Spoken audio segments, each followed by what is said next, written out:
محمد وبارك وسلم وصل عليه الصلاة والسلام عليك يا سيدي يا رسول الله وعلى آلك وأصحابك يا سيدي يا حبيب الله الصلاة والسلام عليك يا سيدي يا شفيع المذنبين وعلى آلك وأصحابك يا سيدي يا رحمة للعالمين.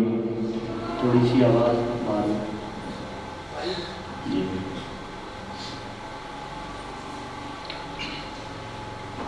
بعد از حمد و صلات لائق صد عزت و احترام و تکریم معزز و محترم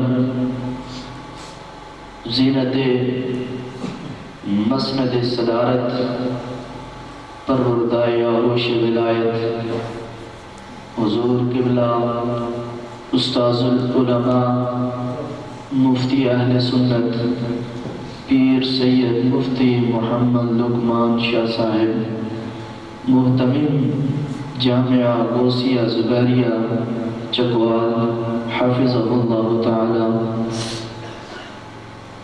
اس مسجد حاضر کے خطیب محترم مولانا محمد عربی صاحب، دیگر علماء کرام، نعت خوانان شیرِ لسان، حاضرین و سامعین، السلام علیکم ورحمۃ اللہ وبرکاتہ.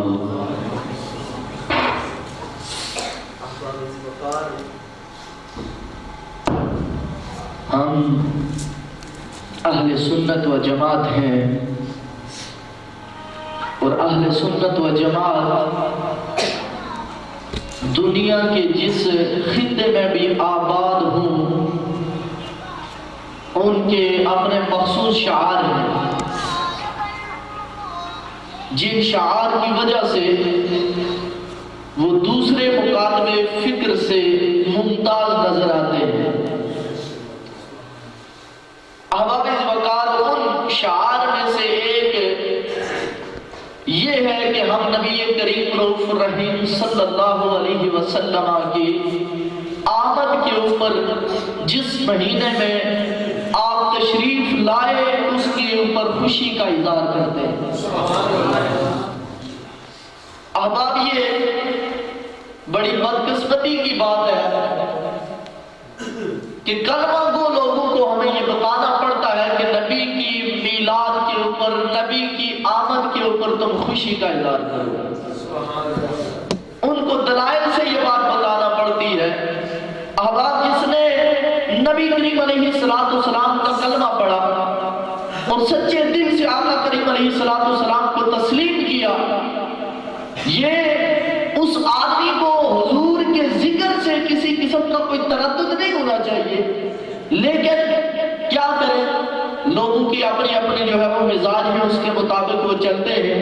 اسی کے حوالے سے میں چند ایک باتیں آپ کی گوش گزار کروں گا اور آپ کو بتاؤں گا کہ آقا کریم علیہ السلام کے میلاد کے اوپر، آپ کی آمد کے اوپر خوشی کا اظہار کرنے سے رب آدمی کو کیا انعام عطا فرماتا ہے. تھوڑے آپ حضرات جو ہیں وہ قریب تشریف لے آئیں تاکہ کوئی جو ہے وہ محفل کا رنگ نظر آئے کہ آپ محفل میں بیٹھے ہوئے ہیں. مجھے اس چیز کا بڑا احساس ہے کہ آپ لوگ جو ہے وہ اس سردی کے موسم میں آقا کریم علیہ السلام کے ذکر کے لیے اللہ رب العزت کے گھر کے اندر حاضر ہوئے ہیں. احباب وقار خالق کائنات مالک ارض و سما نے قرآن مقدس میں ارشاد فرمایا وَإِذْ أَخَذَ اللَّهُ مِيثَاقَ النَّبِيِّ، فرمایا یاد کرو میرے بندوں اس وقت کو جب اللہ رب العزت نے وعدہ لیا. کس سے وعدہ لیا؟ اپنے نبیوں سے وعدہ لیا. کس چیز کا وعدہ لیا؟ فرمایا لَمَا آتَيْتُكُم مِّن كِتَابٍ وَحِکْمَةٍ، میرے نبیوں، میرے بندوں، جب میں تمہیں کتاب و حکمت سے نواز دوں، کتاب و حکمت تمہیں عطا کر دوں، ثم جاءکم رسول، پھر میرا شان والا رسول تم میں تشریف لائے، میرا عظمتوں والا رسول تم میں تشریف لائے. یہ رسول کے اوپر جو تنوین ہے التنوین للتعظیم ہے، یہ تنوین جو ہوتی ہے یہ تعظیم کو ظاہر کرتی ہے. فرمایا پھر میرا عظمت والا رسول تم میں تشریف لائے. فرمایا تم کیا کرنا کہ جب وہ تمہارے درمیان تشریف لائے لَتُؤْمِنُنَّ بِهِ وَلَتَنْصُرُنَّ، تم ضرور بھی ضرور اس کے اوپر ایمان بھی لے آنا اور اس کی خدمت بھی کرنا. احباب ذوالفقار سوچنے کی بات ہے، آقا کریم علیہ السلام کے میلاد کا ذکر خالق کائنات نے اس وقت اپنے نبیوں کی ارواح کے سامنے کیا کہ جب میری اور آپ کی تخلیق نہیں ہوئی تھی. ابھی مجھے اور آپ کو دنیا میں آنا نصیب نہیں ہوا تھا، تخلیق بھی نہیں ہوئی تھی ہماری. اس وقت اللہ رب العزت نے اپنے نبی کی آمد کا تذکرہ نبیوں کو سامنے میں بلا کر دیا، نبیوں کو جمع کر کے ان کے سامنے اپنے محبوب کی آمد کا تذکرہ کیا.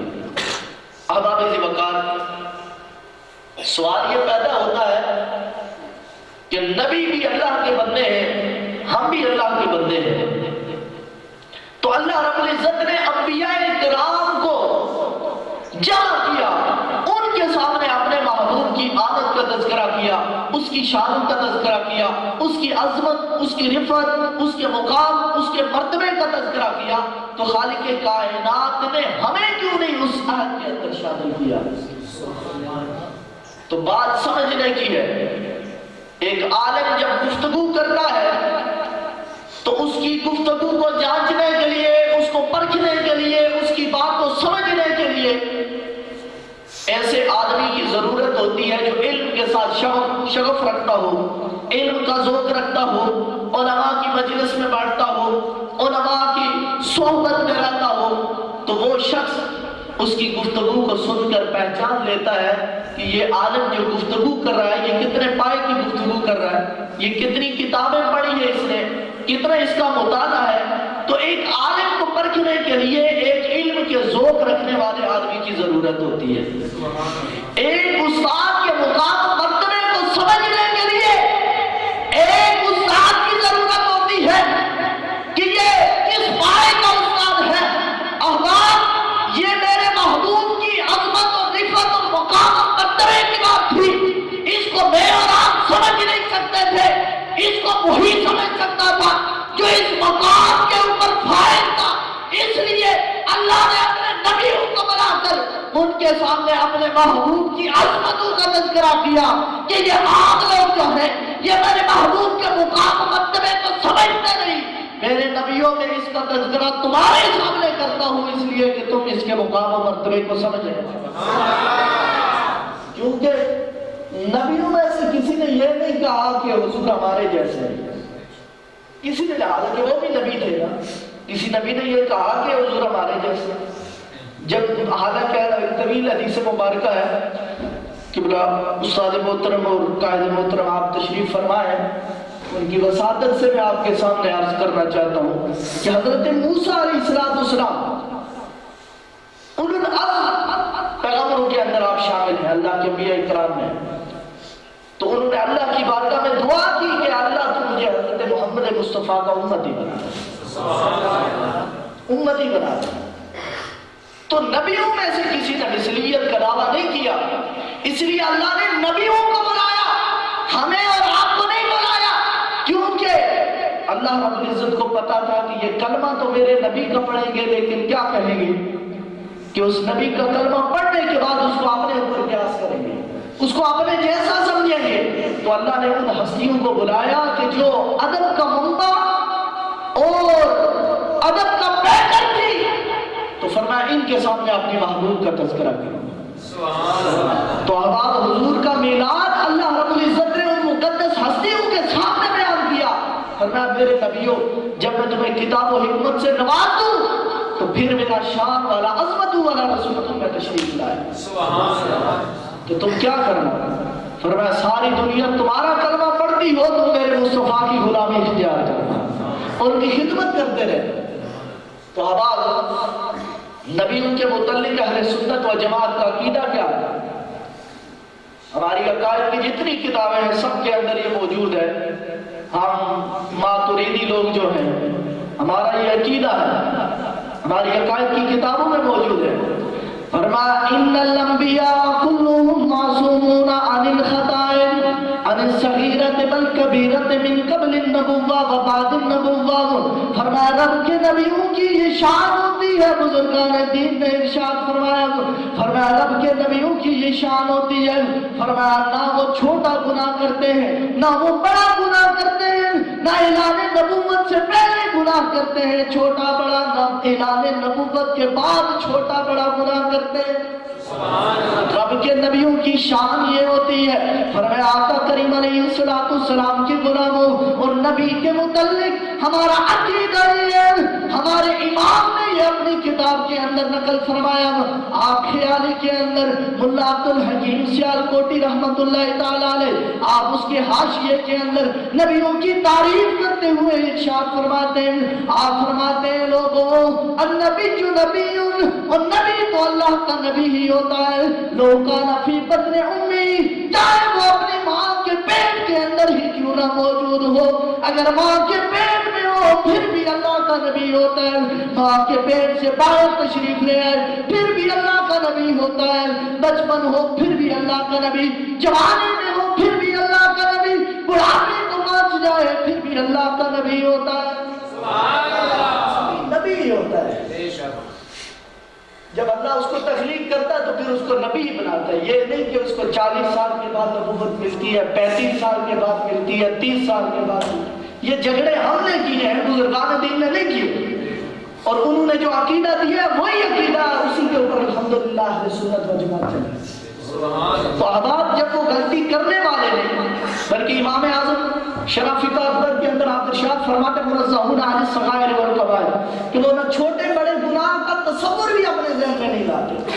چھوٹے بڑے گناہ کا تصور بھی اپنے ذہن میں نہیں لاتے. تو اللہ رب العزت نے ان نبیوں کو جمع کر کے ان کے سامنے اپنے محبوب کی آمد کا تذکرہ کیا. پھر فرمایا میرے غلاموں، میرے بندوں، کیا کر رہے تم؟ فرمایا اَأَقْرَرْتُمْ وَأَخَذْتُمْ عَلَىٰ ذَلِكُمْ إِصْرِي، کیا تم اس کے اوپر اقرار کرتے ہو اور اس کے اوپر میرا بھاری ذمہ لیتے ہو؟ ان سے وعدہ لیا. اللہ رب العزت ان سے حلف لے رہا ہے کہ میرے نبیوں جب میرا محبوب تم میں آ جائے، عظمت والا محبوب تمہارے درمیان تشریف فرما ہو جائے، تم فرمایا اس کے اوپر ایمان بھی لے آنا، اس کی خدمت بھی کرنا. فرمایا یہ ساری باتیں ارشاد فرمانے کے بعد فرمایا جو کچھ میں کہہ رہا ہوں اس کے اوپر اس کا اقرار کرتے ہو، اس کے اوپر میرا بھاری ذمہ لیتے ہو. اے اللہ تو ان سے وعدہ لے رہے، ان سے پوچھ رہا ہے، ان کو تاکید فرما رہا ہے جو پھرنے والے نہیں، جو گناہ کا تصور ذہن میں لانے والے نہیں. تو اللہ رب العزت نے ان نبیوں سے وعدہ لے کر ان کو تاکید فرما کر ہمیں مسئلہ سمجھا دیا. فرمایا یہ اس بات سے پھرنے والے نہیں، گناہ کا تصور ذہن میں لانے والے نہیں، لیکن جس محبوب کی آمد کی بات میں کر رہا ہوں، جس کے مرتبے اور مقام کی بات کر رہا ہوں، یہ ایسی ہستی ہے جس سے میں بھی محبت کرتا ہوں. اللہ کے دربار کے اندر آقا کریم علیہ السلام کی مقبولیت کا عالم کیا ہے؟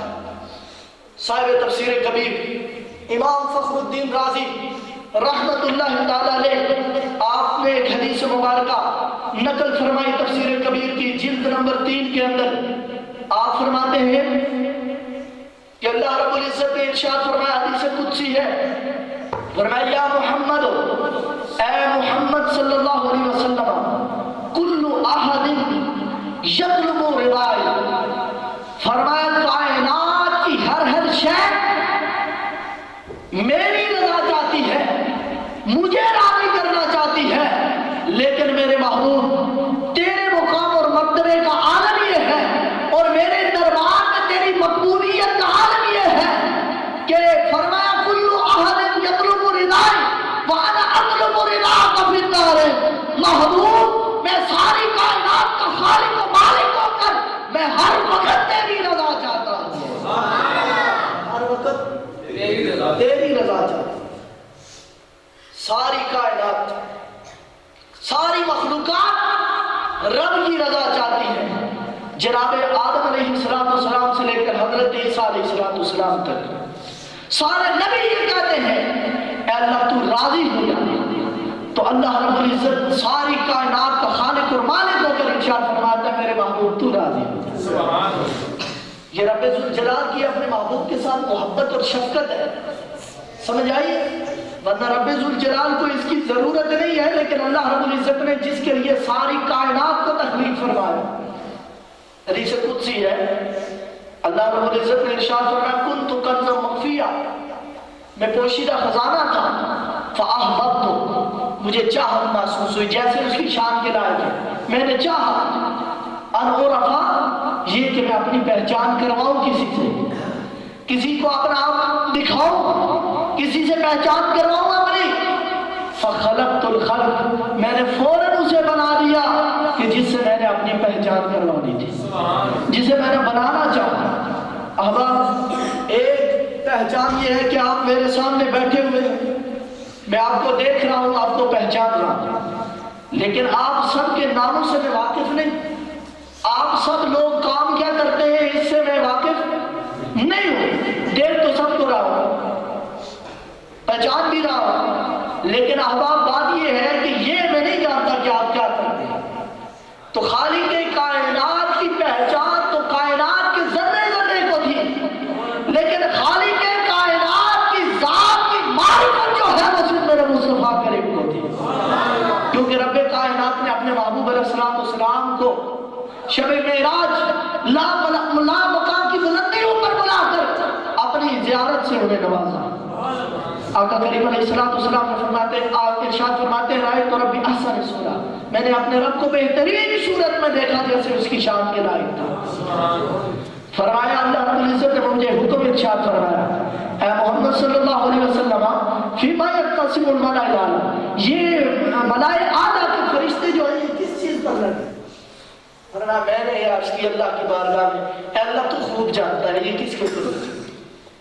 تو اللہ رب العزت نے اپنا دست قدرت جیسے اس کی شان کے لائق ہے میرے دونوں شانوں کے درمیان رکھا، تو فرمایا اس کی ٹھنڈک میں نے اپنے سینے کے اندر محسوس کی۔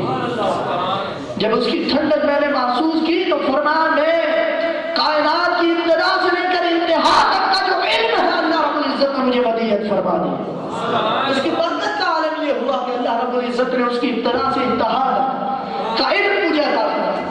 محبوب یہ وہ اللہ آقا کریم علیہ السلام کے غلاموں، یہ وہ اللہ رب العزت کے محبوب ہے جن کی شان اور جن کی عظمت اور مقام اور مرتبے کا تذکرہ کرنے کے لیے ہم یہاں پر آئے۔ تو اب اس مکان میں صرف یہ بات آپ کو سمجھانے کے لیے عرض کر رہا تھا کہ جس محبوب کی کے تذکرے کے لیے، شان اور ان کی عظمت اور مقام کے بیان کے لیے ہم یہاں پر حاضر ہوئے ہیں، ان کا بارگاہ خدا بندی میں آ رہی ہے۔ تو اب واپس اپنے موضوع کی طرف آتے ہیں۔ اللہ رب العزت نے اپنے محبوب کی آمد کا تذکرہ خود ارشاد فرمایا، خود کیا، قرآن شاہد ہے اس کے اوپر۔ اب آقا کریم علیہ السلام خود بھی اپنے میلاد کی خوشی کیا کرتے تھے۔ مشکات شریف کے اندر حدیث پاک موجود ہے، میرے آقا کریم رؤوف رحیم صلی اللہ علیہ وسلم آپ ہر پیر کے دن روزہ رکھا کرتے تھے۔ کسی نے پوچھا یا رسول اللہ صلی اللہ علیہ وسلم یہ اس دن کا آپ جو روزہ رکھتے ہیں اس کی وجہ کیا ہے؟ آپ نے فرمایا اس کی وجہ یہ ہے کہ اس دن میں پیدا ہوا، اس دن اللہ رب العزت نے میرے پر وحی کا نزول فرمایا، تو فرمایا اس وجہ سے میں جو ہے وہ اس دن کا روزہ رکھا تھا۔ اسی دن میں پیدا ہوا اور اسی دن اللہ نے میرے اوپر وحی کا نزول فرمایا، فرمایا کہ اس وجہ سے میں کیا کرتا ہوں اس دن کا حضور علیہ السلام۔ ہمارا یہ عقیدہ ہے کہ اگر کوئی میلاد شریف حضور کی میلاد کی خوشی روزہ رکھ کر بھی کرتا ہے تو پھر بھی وہ حضور کے میلاد کی خوشی، پھر بھی وہ حضور کے میلاد کی خوشی ہے، وہ اپنی مسرت کا اظہار کر رہا ہے۔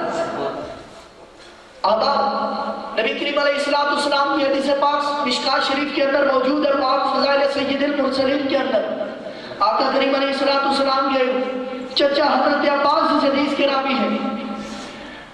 عباس رضی اللہ تعالیٰ عنہ، حضرت عباس اس حدیث پاک کے راوی ہیں، انہو جاء الی النبی